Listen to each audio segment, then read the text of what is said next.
Hadiya. Hayotingizni qutqizib qolalaydigan 12 savoq.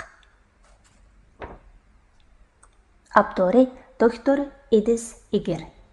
Tarjima qiluvchi Parvin Yanar. Tahriri Yanar. Nashr qiluvchi Taklimakon Uyg'ur nashriyati. Nashri 2023-yili 2-oy 1-nashr. Ovozda Zekiya Abdusattar. Tarjimondan. Kichikimdan o'z his-tuyg'ularim bilan qanday chiqishib o'tishni bilmaydim. Shunga cho'ng bo'lish jarayonida psixikaga oid kitoblarni ko'proq o'qishga boshladim. Bu xil kitoblar ba'zi masalalarning yiltizini yo'ritib berishda, shundaqla ularni hal qilishda nurg'un yordamlarni ta'minlagan bo'lsa-mu, lekin yaqinqi yillardan beri beshimizga kelgan kulbatlar sababli yo'liqqan psixikalik masalalarimiz men va atrofimdagi har qanday bir Uyg'urning hal qila olish doirasidan chiqib ketdi.